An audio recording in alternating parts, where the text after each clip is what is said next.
Alors, dans cette vidéo, je vais vous parler de la notation scientifique. On en a parlé en classe, la notation scientifique permet d'écrire plus rapidement de très petits nombres et de très grands nombres. Ça permet aussi de faciliter les calculs et ça permet de communiquer internationalement des résultats de recherche scientifique. Alors, on va voir comment on écrit en notation scientifique. Première chose que je vous demande, c'est de taper la multiplication à votre calculatrice qui est ici. Alors appuyez sur pause et tapez ceci à votre calculatrice. Et le résultat que ça nous donne, c'est ce nombre-là. 4,506635222 fois 10 exposant 13. Alors, observons ce résultat. D'abord, on constate qu'il y a une multiplication. On constate qu'il y a une puissance de 10, c'est-à-dire un nombre avec un exposant dont la base est 10. Et aussi, on constate qu'il y a un nombre à virgule, puis que c'est un nombre qui a des unités et une partie décimale. Ça nous montre le format de la notation scientifique. Pour être un nombre écrit en notation scientifique, il faut avoir deux facteurs. Le premier, ça doit être un nombre plus petit que 10 et à la fois, ce nombre doit être plus grand ou égal à 1. 4,5, c'est bien plus petit que 10 et c'est bien supérieur ou égal à 1. Ça prend une multiplication. Et le deuxième facteur, il faut que ça soit une puissance de 10. C'est comme ça qu'on écrit un nombre en notation scientifique.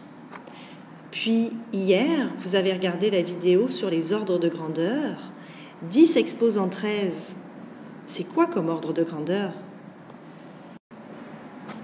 Appuyez sur pause, regardez vos notes de cours sur les ordres de grandeur et faites-vous une idée de la grandeur de ce nombre. Dans votre feuille sur les ordres de grandeur, on a vu que 10 exposant 9, c'était des milliards. Puis nous ici, on a un nombre qui est multiplié par 10 exposant 13. Donc c'est beaucoup plus que des milliards, c'est des milliers de milliards. La réponse de cette multiplication, c'est des milliers de milliards, donc c'est un très grand nombre. Alors on va y aller avec l'exercice. Vous avez différents nombres qui sont à l'écran. Et en fonction de ce que l'on vient de dire, je veux que vous me trouviez parmi ces 5 nombres ceux qui correspondent à l'écriture scientifique. C'est-à-dire que le premier facteur d'un nombre plus petit que 10 et plus grand ou égal à 1, avec une multiplication d'une puissance de 10. Alors, appuyez sur pause, faites l'exercice et ensuite vous le corrigerez.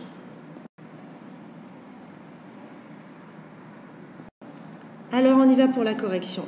Les nombres qui étaient écrits en notation scientifique, c'est celui-là et c'est tout. Alors, pourquoi ? Ici, 5,32, c'est bien plus petit que 10, c'est bien plus grand ou égal à 1. Et 10 exposant 14, c'est bien une puissance de 10. Donc lui, c'est une notation scientifique. Ici, je regarde. 6, c'est bien plus petit que 10, plus grand ou égal à 1. Puis 10 exposant 0, c'est une puissance de 10, j'ai bien une base qui est 10. Si j'y vais avec ce nombre-là, c'est quoi le problème ? C'est le 0,25. Ça ne répond pas à la condition être un nombre plus grand ou égal à 1, puisque c'est plus petit. Donc ça, on barre. Ce n'est pas une notation scientifique. Puis, si on y va avec celui-là, qu'est-ce qui cloche là ? 62,7, c'est plus grand que 10. Ça ne répond pas à la condition être un nombre plus petit que 10. Donc, on barre. Et finalement, décidément, non. Puis finalement, donc, celui-ci, qu'est-ce qui ne va pas là-dedans ? eh bien, c'est que le premier facteur, c'est 10. Ce n'est pas inférieur à 10 puisque c'est égal à 10. Donc, on barre ça et c'est tout. Alors, ce que vous allez faire maintenant, appuyez sur pause, puis vous allez vous écrire dans vos mots à vous ce qu'il faut que vous vous souveniez de la notation scientifique. Maintenant, on va voir comment on fait pour transformer un nombre en notation scientifique. Vous avez des explications à la page 19, puis là, je vais vous en donner à l'oral. Alors, notre but, c'est que là, vous vous mettez dans la peau d'un scientifique.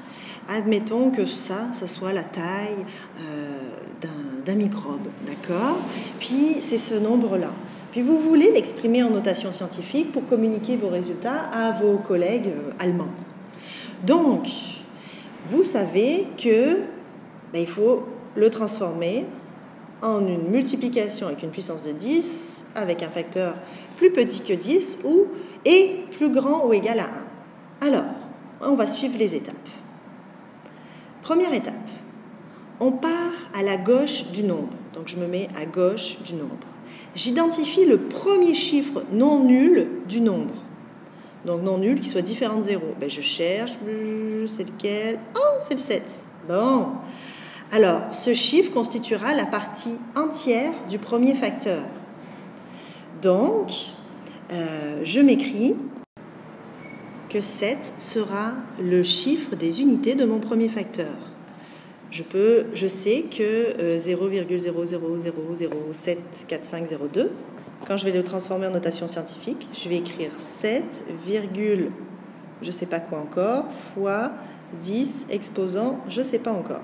Bon, on va voir la deuxième étape pour pouvoir remplir ces zones d'ombre. Deuxième étape, à l'aide des chiffres situés à droite du chiffre identifié à l'étape 1, forme la partie décimale du premier facteur. Bon, c'est quoi les chiffres qui sont à droite de 7? C'est 4, 5, 0, 2. Je vais les écrire ici. Donc, j'écris 7,450,2.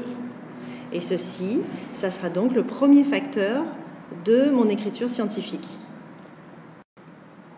Troisième étape, exprime par une puissance de 10 l'ordre de grandeur du nombre. Cela correspond à la position du chiffre trouvé à l'étape 1. Bon, le chiffre qu'on avait trouvé à l'étape 1, c'était le chiffre 7. C'était ce chiffre 7-là.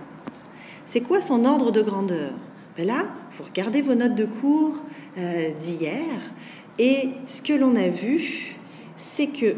Alors, je mets ma petite flèche comme il faut. Le chiffre des unités, son ordre de grandeur, c'est 10 exposant 0.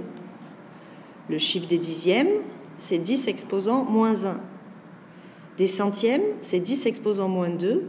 Millièmes, c'est 10 exposant moins 3, moins 4, moins 5, moins 6. L'ordre de grandeur de ce chiffre 7, dans ce nombre-là, c'est 10 exposant moins 6. Donc, on voit la quatrième étape. La quatrième étape, c'est simplement de bien comprendre que l'ordre de grandeur, le 10 exposant moins 6, c'est le deuxième facteur de notre notation scientifique. Finalement, on termine avec la cinquième étape, qui est d'écrire le nombre comme étant le produit du premier facteur et du deuxième facteur. Mon deuxième facteur, c'est donc ici. Puis mon premier facteur, on se rappelle que c'était ceci. Donc j'ai juste à écrire 7,4502 fois mon deuxième facteur, 10 exposant moins 6. Et ça, cette écriture-là, elle est équivalente à ce nombre, le nombre que l'on avait au départ. Est-ce que je vais avoir assez de place pour le noter? Un petit pas assez. Mais bon, c'était le nombre que l'on avait ici au départ. Que j'écrive ceci ou que j'écrive cela, je parle du même nombre. C'est ça l'écriture scientifique. Alors maintenant, c'est l'exercice. Vous allez appuyer sur pause.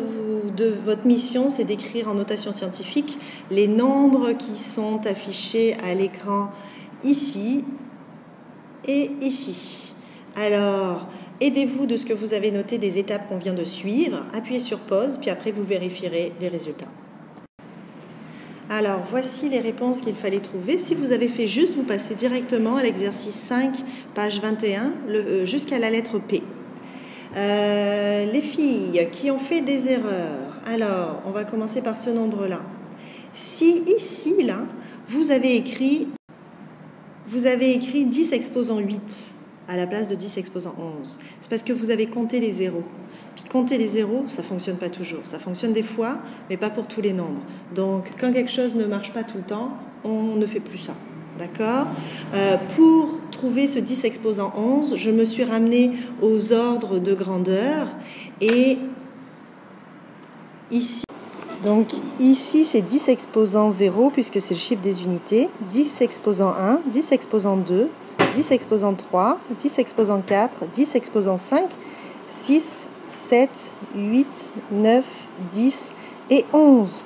Le chiffre 1. Le premier chiffre à gauche que l'on trouve, son ordre de grandeur, c'est 10 exposant 11, c'est-à-dire des centaines de milliards. C'est de là que vient ce 10 exposant 11. Les filles qui ont compté les zéros, vous avez sûrement trouvé 10 exposant 8. Alors là, il va falloir abandonner la technique de compter les zéros. Ça ne fonctionne pas tout le temps. Puis quand une technique ne fonctionne pas tout le temps, on la met à la poubelle. D'accord ?